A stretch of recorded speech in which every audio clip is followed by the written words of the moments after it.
When we're young, we have an amazing, positive outlook about how great life is going to be, but somewhere along the line, we forget to dream and end up settling. Join Up Dots features amazing people who refuse to give up and chose to go after their dreams. This is your blueprint for greatness. So here's your host, live from the back of his garden in the UK, David Ralph. Good morning, everybody. It is episode 94 of Join Up Dots. We are getting close to the big 100. Unbelievable. And it's the 31st of July. So we've almost ticked off another month, and we are another month closer to Christmas and the end of the year. So all your goals that you planned in January, you're running out of time. So really sort of get onto them, because you really need to do these kind of things. Well, let's talk to you today about a guest who is a man who has got plans, and he's travelling a path that is 100% true to himself. As a younger man, he was classed as an at-risk teenager, but still progressed to earn a BA in English. However, continuing his studies didn't really go to plan, and although he had great talent, studying at university was not for him, and he dropped out of his MFA in writing course. And then it seems to me, and he'll make this clearer, that without a clear idea of how to build a future, he lurched from one position to another and then back again, all the while increasing the debit on his credit card bills. He was depressed, overweight, constantly in pyjamas, and a bit lost, but knew that he had something inside that he wanted to express to the world. As he says, we need something that fulfills us creatively. Everyone does. It doesn't matter whether or not you think of yourself as an artist or not. Artists aren't the only ones who do creative things. Cooks are creative. Repossession agents are creative. My accountant is creative. My dad, who owns and runs a wholesale florist, is creative. And he is certainly creative, because he's now the co-owner of gocodebox, a web development company, and he's released 2 self-penned publications to the world. So let's discuss his struggles and his successes and everything else in between as we start joining up the dots with the one and only Thomas Patrick Levy. How are you today, Thomas? I'm great, David. Thank you. How are you doing? I am a rocking and a rolling. I'm enjoying these conversations more than ever. When I say that we're on episode 94, I kind of think, are we? Because in certain ways it feels like episode 2. But here we are, 94, and I'm loving every second of it. That's incredible. I don't really know what to say. I'm doing well. I'm excited to be on it, and interested to hear, I guess, what you want to know about me, or what I can tell you, or etc. Well, your introduction that I wrote, what was it about, right? Because there was a world of information out there for you, and when I started pulling it together, it did seem that for many years, you're still a young man, but for many years you were on a kind of transitional path to where you are now. So ending on a positive, before we go sort of back and join up the dots, do you think that where you are now is your unique path? Are you happy with releasing publications and creating your web development company? Does it feel the right place for you? Absolutely. I think this is, one of the things as a small business owner, I communicate with my co-founder on a regular basis. And for me, owning a business is, it's like 95% emotional and 5% like actually being good at your job. And it's a matter for me of how much, I suppose, emotional pain and growth I can live through in order to get to the next stage. And that's kind of been the story of my life is kind of knowing. I think I've always kind of known the direction I've wanted to move in, even though it's not always entirely clear. But I've been aware that things are going to always feel difficult. And that if I kind of sit there and dwell in that difficulty, and let it paralyze me or cripple me, I'm never going to be able to move forward. So the important thing isn't so much, like feeling great in the moment. It's just continuing to move forward and trusting in yourself, that you're going to get there eventually, and what I'm always talking about with my co-founder is that, where I might be moving to, like the next stage, when I get there might not feel great either. But if I look backwards on where I've come from, that's when I can start to tell whether or not like I'm moving in the right direction. Because you never feel it in the moment. You can only tell in retrospect that I'm progressing and I'm doing better than I was, say, a month ago or 6 months ago or 5 years ago or something like that. Which actually, now that I say that out loud, maybe sounds like I don't have the most positive outlook on my current position. But the reality is that I didn't want to work for people anymore. That was kind of something that I realized, which is maybe not apparent in any of my online biographies. In the last like 3 to 4 years, I was working at a lot of tech companies and startups, and I got really tired, and I decided I wanted to be able to work from home, where I could, hang out with my dog all day and be home at 5:30 when my wife gets home from work, instead of get home at 7:30, 8 o'clock at night. And that's what I do now every single day. Is I do what I want, and my clients are my clients, not my boss's clients, and they actually like me for the most part. So to me, that is sort of living the dream. And I don't think that's where I want to be for the rest of my life, but I don't know exactly where I'm going to be tomorrow. So, but that's the beauty of life, isn't it? The beauty of life is what is there tomorrow. And as long as in your heart of hearts and your belief structure, it's going to be better than what you've got today, that's all you want. That's a good thing. Exactly. Absolutely. And there's always a challenge there too, and for me, I kind of get restless when things are too easy, and when there's no challenge. And that's part of the reason I think I've jumped around in a bunch of different industries, because learning is, I think, one of the most exciting things we can do as people. And in the past like 8 or 10 years of my life, since I've been jumping around so much, I've gotten to start from scratch and like wrap my head around a whole new industry or process or work style. And then get really good at it, and that's like really enjoyable for me when I look back on what I've done so far. Even though if I put it all together on a resume, it looks like I'm just really flighty.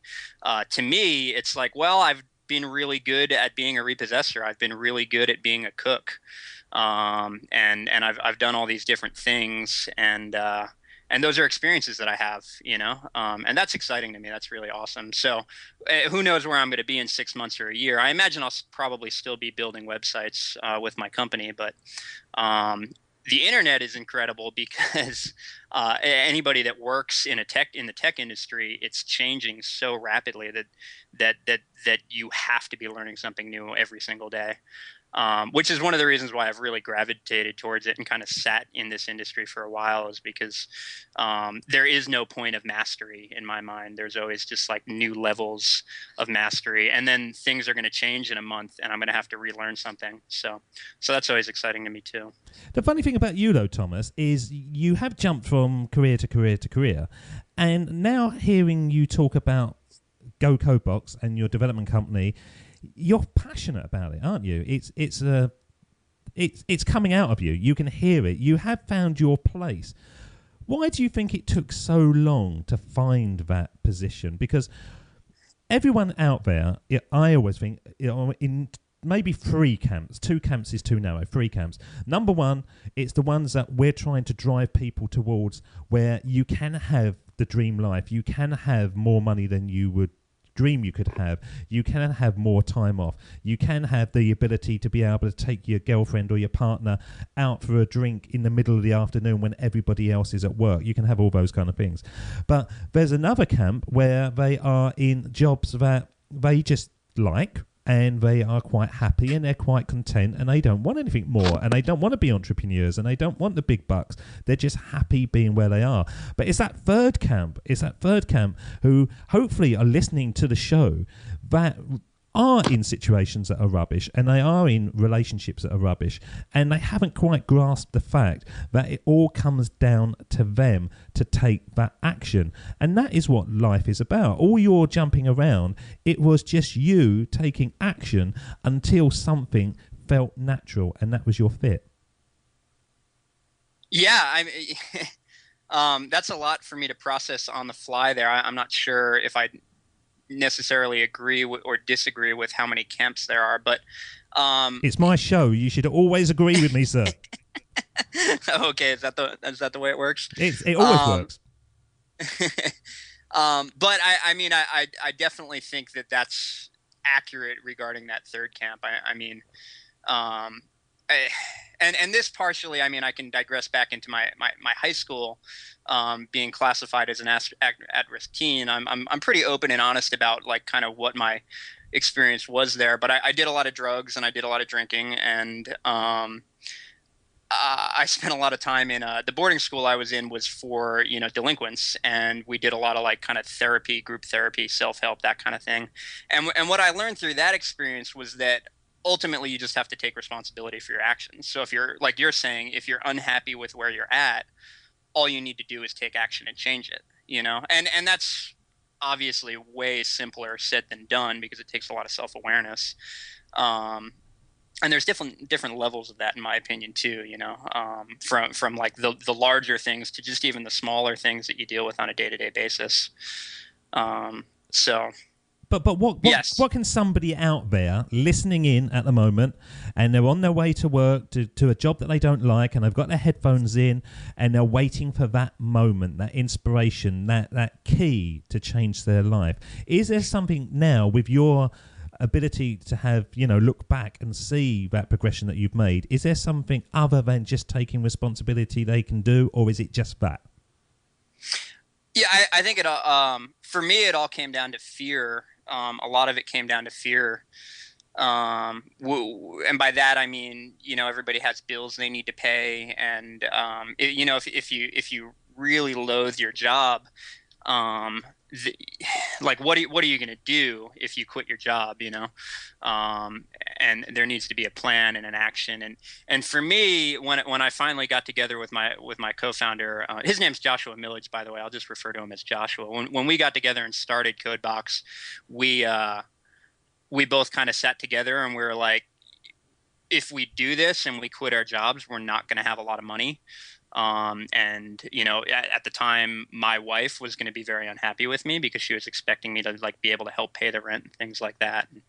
And I think the tendency is to shy away from all those fears and all the unknown there, and then sit in inaction because you're scared, or because you don't know what's coming. And I think the alternative then, and what those folks can do is attempt to embrace that, and just say, you know what, it's going to be scary, and I may not pay the bills. But for me, it's like I had to come up with a way to combat that fear. So it's like, okay, what's going to happen if I quit my job and the end of the month comes and I haven't brought in any clients and I can't pay my bills? It's like, realistically, I'm not going to end up homeless, and I think that's probably, for me at least, was the biggest fear, is like, I can go get a job at McDonald's or the grocery store or something like that, and make do, and if you have a passion, that's like what's most important, because you need to find, I suppose, what you're most passionate about,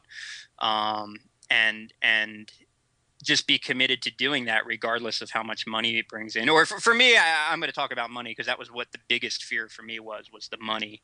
But that might not be the biggest fear. It might be something completely different. And I suppose folks are going to have to decide that on a case-by-case basis. But for me, it was kind of like, I'm going to do this. I want to do this. And if it doesn't work out, that's okay. I will be able to find something else and carry on and persist, And as soon as I sort of started to accept that, it got less scary. And that's when we started Codebox, and I don't regret it for a minute. And I think that's what I would suggest. But again, I don't know if it's a hard, fast rule. It's not, is it? It's a flavour. It's a flavour of being able to take a leap of faith and, as you say, make do. And that's the key thing. I think so many of us, when we are in job, certainly in my situation, when my salary was going up and up and up, it was directly linked to how unhappy I was. But I couldn't break free from the unhappiness because the salary was going up, and I was just trapped into that sort of vicious increasing every sort of year. Once that was taken away from me and I realised that actually I've just been made redundant, I haven't got that, it's liberation. It really is. And I got made redundant, and I thought to myself, what should I do? And I thought, I'm going to become a student. And I went back and was a student. I had a family, I had a wife, I had a mortgage and all those kind of things, but I made do. And we didn't go out for meals, and we didn't do this, and we didn't do that. And you do find a way of getting through the hard times. And without doing that, you're not going to find the good times, are you? No, absolutely not. That's that age-old saying that the sweet is only sweet because you've known the bitter, right? And that's sort of, I don't know, in line with what we're talking about right here for sure. Well, it is. We call it our big dot. And in Join Up Dots, there seems to be a moment in everyone's life that they can look back on and they can go, even though that was awful, even though it was the unhappiest time I've been in, even though I wouldn't want to wish that on anyone else, actually, when I look back on it, best thing that ever happened to me that was, and that really pushed me on to my future. Do you have a moment in your life that you can look back on and you can go, yeah, that was really dreadful, but I actually wouldn't be the man I am now without that? Yeah, for sure. When I first moved to California, I was working for this repossession agency, and I was working there essentially because I needed money. I needed a job, and I faked my way into the job by agreeing to design a website for the owner of the company, and which I didn't really know how to do, by the way. I was just kind of toying with websites, and I was like, I bet I could do this for a living. And I got the job doing the website, and then he brought me in to manage his warehouse. So I ended up managing this guy's warehouse for several years, and then I got into like the repossession aspect of the company. But I essentially I was working. The moment was I was working. I'd work in the warehouse from like 7:30 in the morning till 4:30 in the evening, and then I'd go out repoing at night. And then I'd get home like 2, 3, 4 o'clock in the morning, and sometimes I'd get right back to the yard at the end of the night, and I'd sleep in my office for like an hour, and then go back to work. And I've always kind of had an anger issue. I think that kind of stems back to my early childhood. But I came home one day and I was just so burnt out, and I wasn't really making very much money, despite the just sheer number of hours I was working, and I was surviving, but I was unhappy. And I think the biggest thing wasn't really so much the money. It was that I had no interest in being a repossession agent or working in a warehouse. It had nothing to do with what I wanted to do with my life. And I knew I was just kind of like sitting there, and and my dog we had just gotten a puppy, my wife and I, because we decided that we should get a puppy, which is a whole other story and not relevant, but wasn't a good idea for where we were at in our lives. And you have to train a dog when you get a dog, and I would come home and there'd be like, it would go to the bathroom all over the carpet, and it pulled books off my bookshelf and tore one of my books up. And I just went into this rage, and I destroyed our shower. I destroyed it. It was like one of those fiberglass showers, and I just like beat the hell out of it. And then I was faced with like, I just like lost myself, and I destroyed the shower, which I'm going to have to spend money on and fix. And I still have this really crappy job that I don't like. And my dog still isn't trained, and so all the problems were still there. And at that point I realized, like, I not immediately, but like when I look back on it, I was like, that was the bottom, like the most unhappy point of my life so far, where I realized I needed to change something. And I didn't know at the moment, like I had no idea what I needed to do, but I just knew I was unhappy. And I guess I had come to accept it in that moment. And that sparked me to, I ended up working there for another 6 or 8 months, but then eventually I quit. And I think it all kind of started in that moment when I like kind of went into this violent rage on my shower. When you have a shower now, do you think about that every time you step into a shower? I don't, but from time to time I do think about it. It's not every time I get into the shower, but and actually maybe even more so than that, I remember really every time I go to Home Depot, I remember, because I had to go to Home Depot to try to figure out like how do you fix a fiberglass shower wall, because I was too, like, I had so much shame involved in the whole thing that I didn't want to like call my landlord and admit that I had done this. I didn't even want to like talk to my wife about it. It was just something that I was just so embarrassed of. But if I go to Home Depot now, I can remember like walking up and down the aisles trying to figure out like what tool or epoxy or whatever I'm going to use to fix it. Which is kind of interesting that maybe even the shame is more the bottom than the actual act of it, because I do remember it every time I go to Home Depot, and that's present in my mind because I was at Home Depot over the weekend in the paint aisle thinking about it. So. But if you think about it, right, you go in there, you smash this shower up, which is. It's a stupid thing to do. There's no getting away with it because you need a shower. And if I was going to go and smash something up, I'd look around for something that I don't need anymore just to get it out of me. But you need a shower every single day or you're not going to have any friends. Simple as that. But the fact that you smashed it up and then had to go, right, how do I mend this? In a way, it was you starting to take action, wasn't it? And once you mended it, it's almost like you'd sit there going, right, 2 days ago I had no idea how to mend a shower, but I've now done it. What else can I go? And you've got to smash certain things up, whether it's quitting a job or a relationship or whatever, to be able to mend what you want, haven't you? That's absolutely correct. And that's actually a metaphor I use on a daily basis when it comes to what we're doing at Codebox, because our kind of motto is that it's not always going to feel great and it's not always going to be pretty, but we're going to keep running through walls until we figure it out, which is exactly what you're talking about. It's like, here's the problem at hand and we need to solve it. So let's just bang our head on it until it works, and that's, exactly what you're talking about. I mean, once you break that wall down, you can start to build it back up and solve the problem, and once the problem's solved, you can look at it and be like, that might have been kind of painful, but I've built a pretty nice wall now, so. Did you believe in the theory about burning your bridges?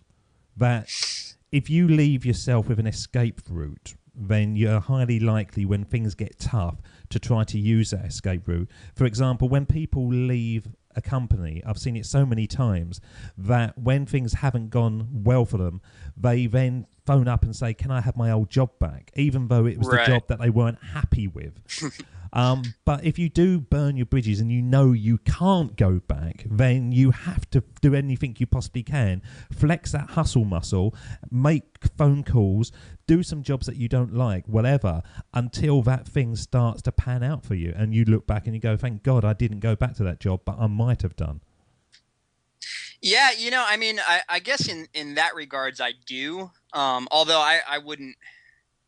I also kind of value personal relationships, so I've never left a company in a way where I actually like burnt a bridge that way. But I think for me it's more about maybe not necessarily like ruining a relationship, but making it so that this is my only option, which is I suppose the same thing, but not really so much in a destructive way. I guess that confrontation and that conflict, it just would never sit right with me if I just like mistreated somebody to the point where I could never get my job back. Unless they were dressed as a shower. Yeah, there's a contradiction right there, huh? Yeah. So, but I mean, I do agree with that, and although I can't say that I've actually done that, but in my mind, it's what I've done was, when I left the repossession company, I just basically made a commitment to myself that I would not go back, because I've seen that happen too. I see it happen with relationships too. It's like where I very strongly believe if you break up with somebody, there's like a very good reason why you've done that, and there's no reason to get back together. So the same should be true of your working relationships.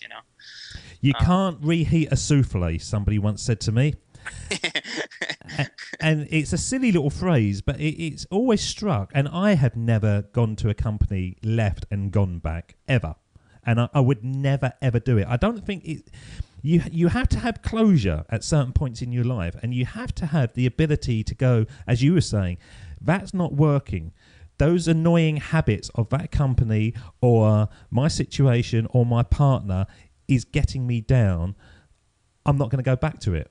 But it's a comfort blanket, isn't it? It's what you know. And so when the girlfriend that you've dumped because she drove you mental suddenly doesn't look so bad because you're not in that situation, you think, okay, maybe I was mistaken. Maybe it was okay. Maybe I can make a go of it. But I don't believe you do. I don't believe second goes ever really work. No, I wholeheartedly agree with you. I think, yeah. I mean, once you've made that decision, you need to remember that, and keep that fresh in your mind somehow. So with your life, the word creativity seems to flood out of you, and we didn't mention it in the introduction, but you write poetry, and I do. You seem to have a interest in Scarlett Johansson. I do. And so how did those two things come about? Because poetry, in my mind, isn't a natural fit for somebody who is an at-risk teenager, drinking heavily, having drugs and all that kind of stuff.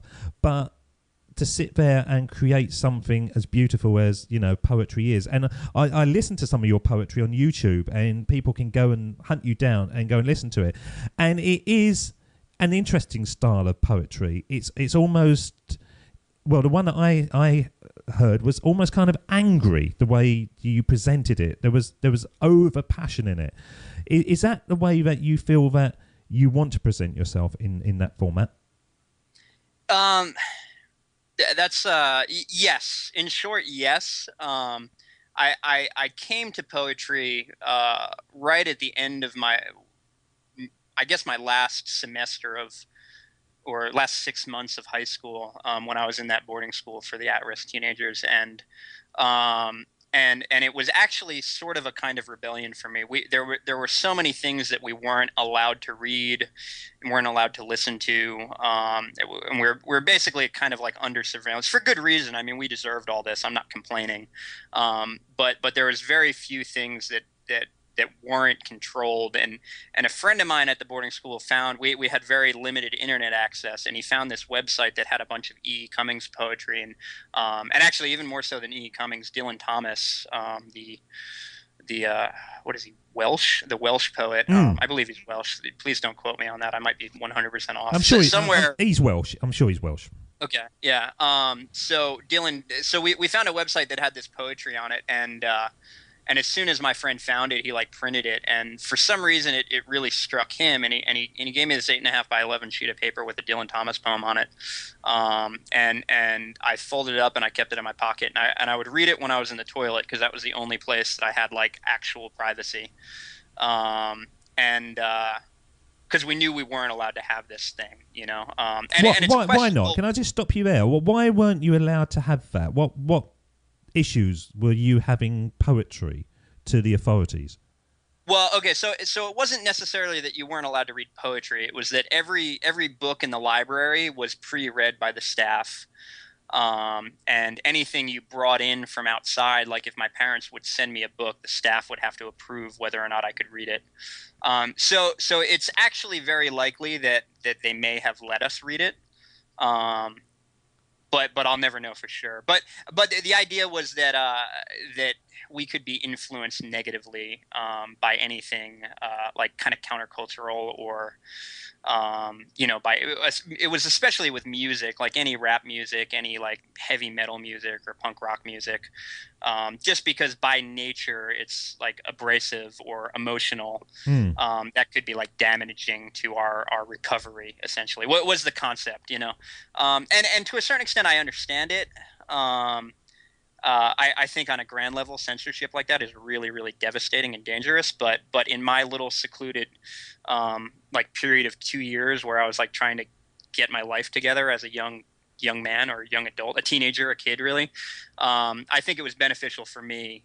And then really what was even more beneficial is because of that censorship, when I found these poems, they spoke to me so much stronger than I think had they spoken to me. Because I mean, I had a mohawk in high school, and I was like always into punk rock music, even though I didn't know what like anarchy really meant or like what the consequences of that were. Like I was into that because it was different, and it like spoke to me somehow. So when I read these poems that I felt like I should not be reading, it was way different than if one of my professors had given me the same poem in a textbook and assigned it to me as a class. So it's like I thought I was doing something that I shouldn't be doing, so I internalized the poetry differently than had it been something that I was told to do, if that makes sense. It makes total sense. It makes total sense.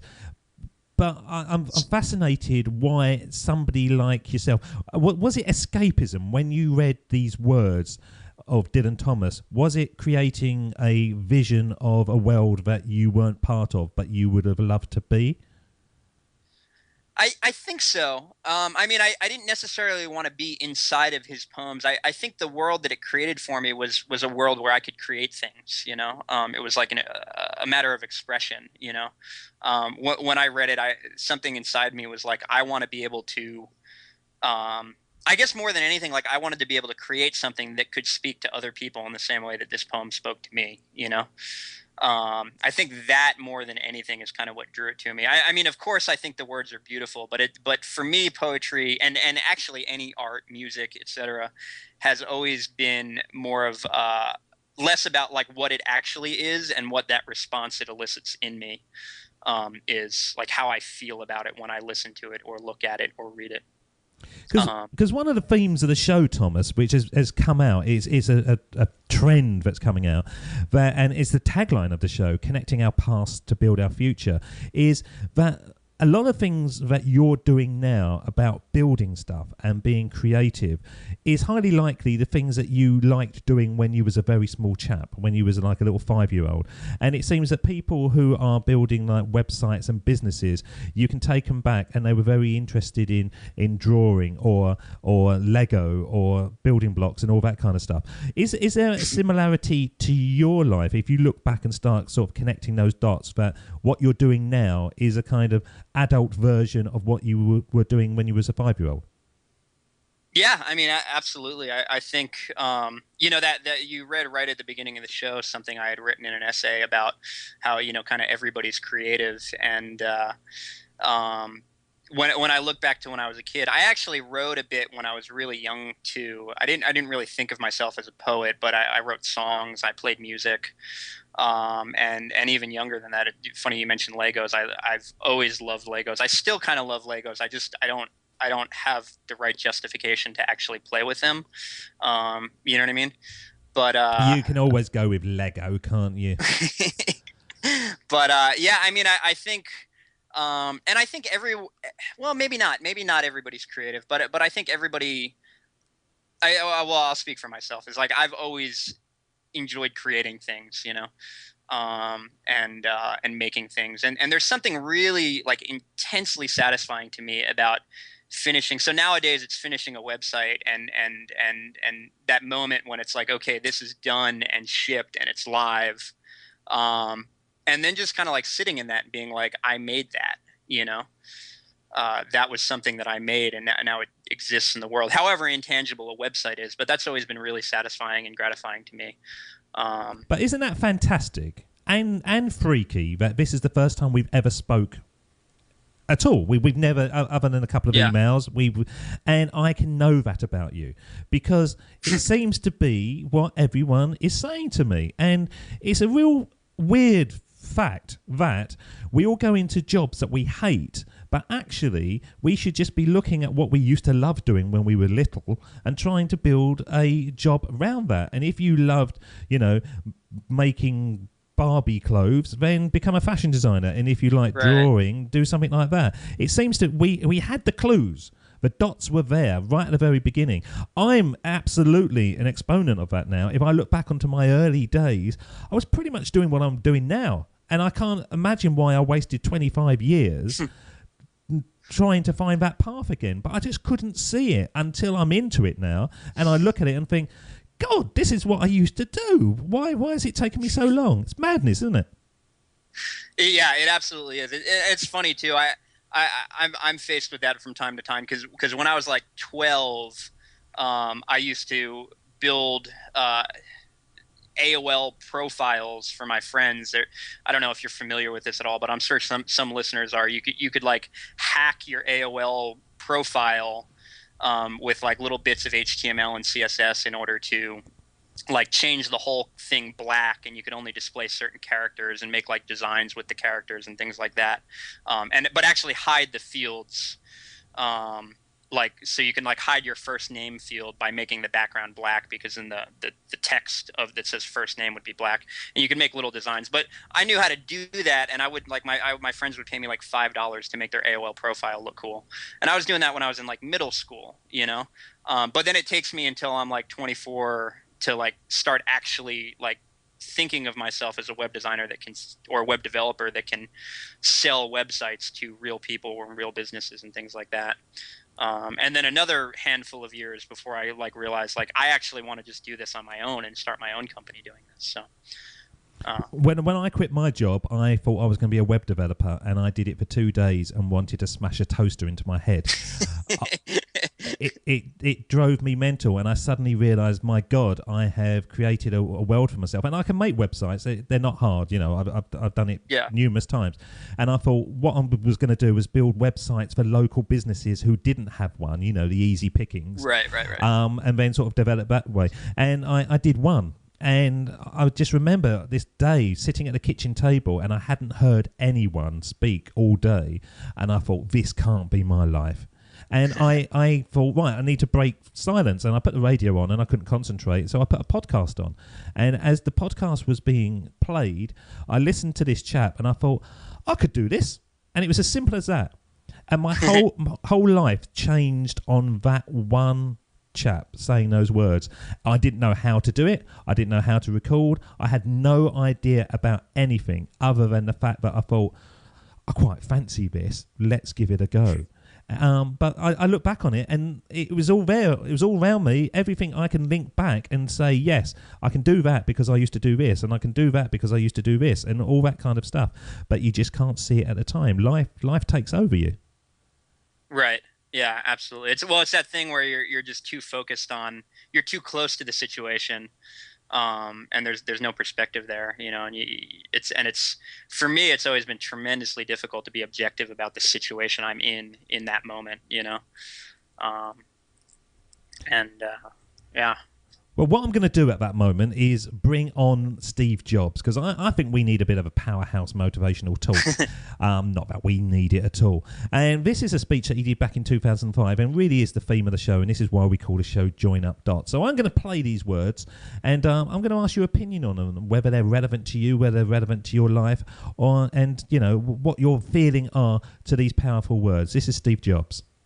Of course, it was impossible to connect the dots looking forward when I was in college, but it was very, very clear looking backwards 10 years later.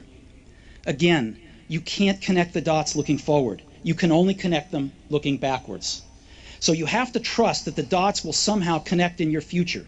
You have to trust in something, your gut, destiny, life, karma, whatever, because believing that the dots will connect down the road will give you the confidence to follow your heart even when it leads you off the well-worn path, and that will make all the difference. What do you think about those words, Thomas? I mean, I think he's right, and of course we've spent the past 45 minutes or so talking about this. That's kind of what we've been leading up to, right? Is this is obviously apparent in my life, and it sounds like it is in yours too. The only thing I think I could really, and I especially being in the tech industry, it's like almost heresy to disagree with Steve Jobs, but I think there's also some measure of hard work involved in all that. It's not only just kind of believing that things are going to work out for you. It's working hard enough so that things do work out. And I don't remember the author's name. My wife is really into like medieval fantasy novels, and we went and we saw this author.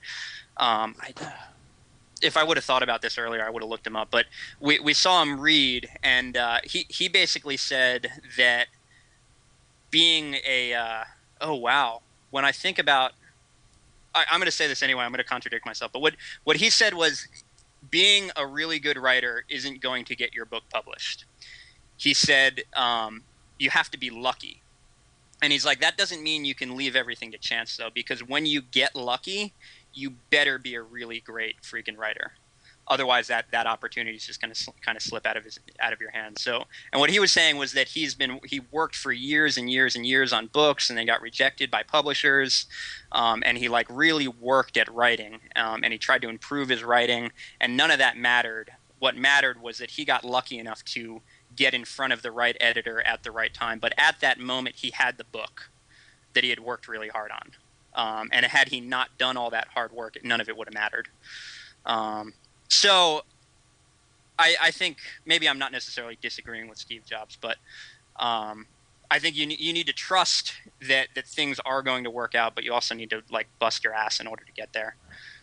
Excuse my language. I don't know if we can cuss here. No, that's absolutely spot on. You do. You have to work harder than you've ever worked before. But hopefully you're doing something that you love, and that's the key thing. So Richard Branson says that he doesn't think of work as work and play as play. It's just living. And I think that is, that's a powerful statement to make. When you can find something that you love doing, and hopefully it comes across, I love this. I love this more than anything I've ever done in my life. And even though I've been doing it for 10 hours now, I'd go again tomorrow, and I'd do it the next day as well. You just can't get enough of it. So it is that thing about, busting your hump to make something of an opportunity that you've been given or you've created, but hopefully it's something that inspires you enough to want to do that, so it doesn't feel like work. Absolutely. Yeah, I agree with you. Well, that's a change, Thomas. It's the first time you've agreed with me tonight. Well, if I disagree, it makes more stimulating conversation. Have you been listening to my wife? That's the kind of thing that she would say. That's what my wife would say too. Yeah, absolutely. They're all cut from the same cloth. So, where is gocodebox gonna go? It's you and your mate at the moment, and I understand that he works in his house, you work in your house, and you drive every now and again to sort of middle California somewhere to sort of meet up. Is it going to have more employees? Is it going to go worldwide? What's your dreams for your company? Yeah, that's a great question. Thank you. We actually are worldwide. It's kind of exciting. We are an international web development agency. We have 2 clients in Australia, 1 client in the United Kingdom, and then a handful of clients here in America. The rest of our clients are all in America. But so we actually are technically worldwide, which we like to remind people because it strokes the ego a little bit. But as far as the company started with myself and Joshua, and I'm a web developer. He's a sales marketing guru. He kind of does the internal stuff, and I actually construct the things. But neither of us really have a good eye for design, so we've from day one worked with a handful of contract designers.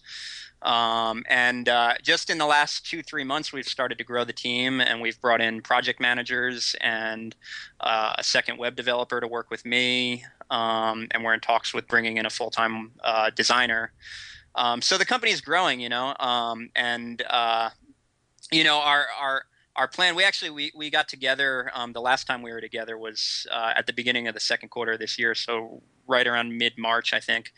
And we asked each other the same question: was like, what are we going? Where do we want CodeBox to be in the next year, in the next 2 years, in the next 3 years? And you run a business because you want to make money, so we wrote down revenue numbers and projections and things like that. And then we got a little bit more granular, like how many people do we want on our team? How many products do we want to have? How many websites do we want to build, et cetera, et cetera? Do we want to change anything? What do we want to change? When do we want to change it? And really the answer to that is that we don't know exactly. We know that we're good at what we do, and we really enjoy doing it.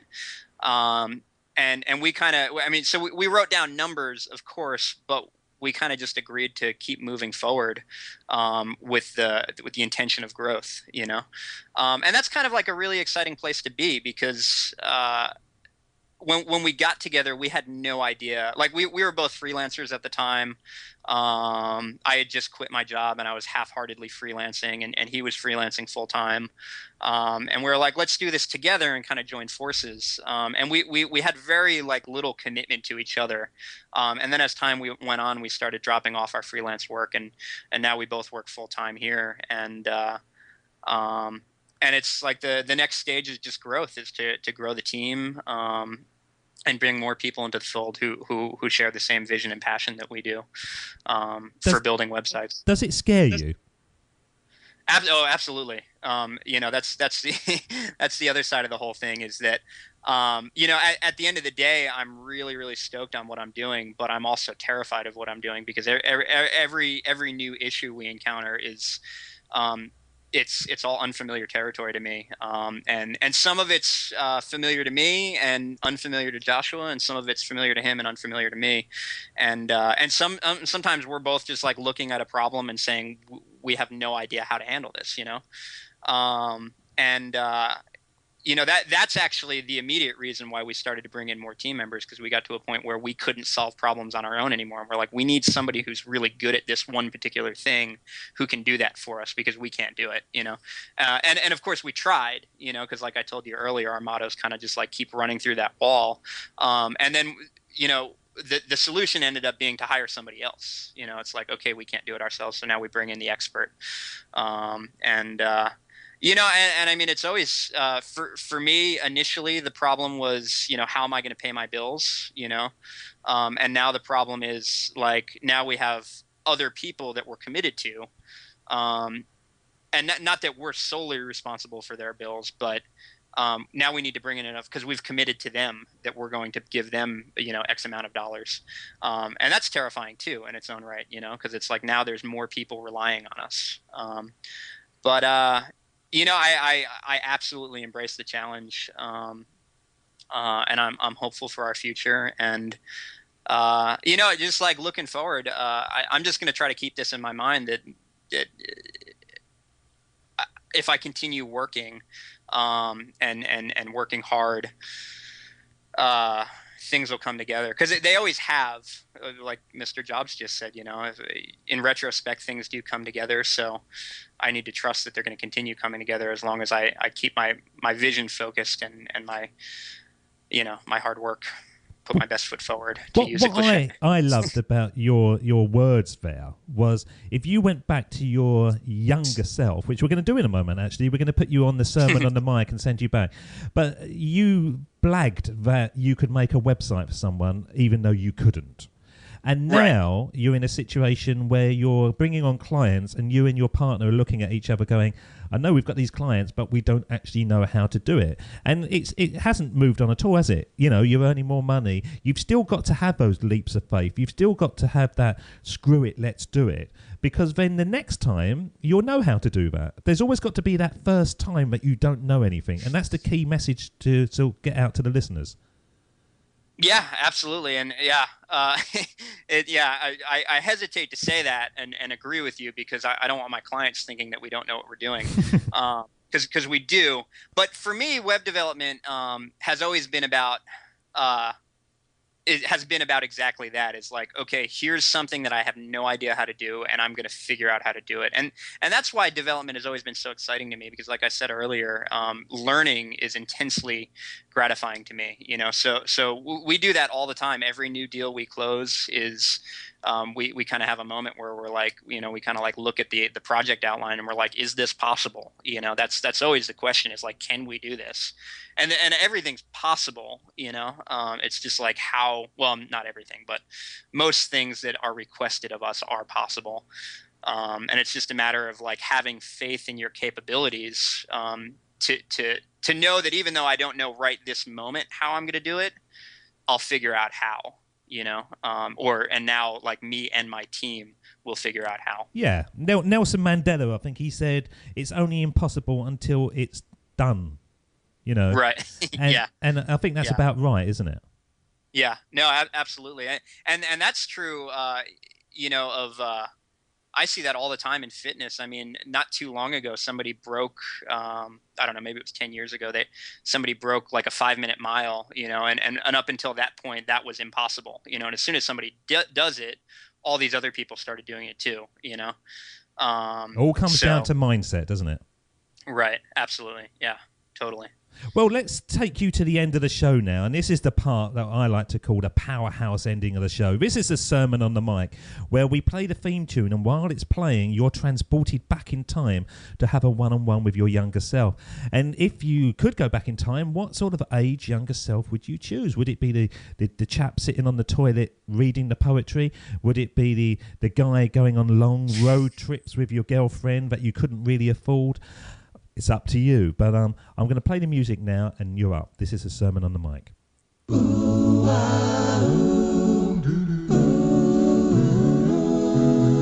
Here we go with the best bit of the show, the sermon on the mic, the sermon on the mic.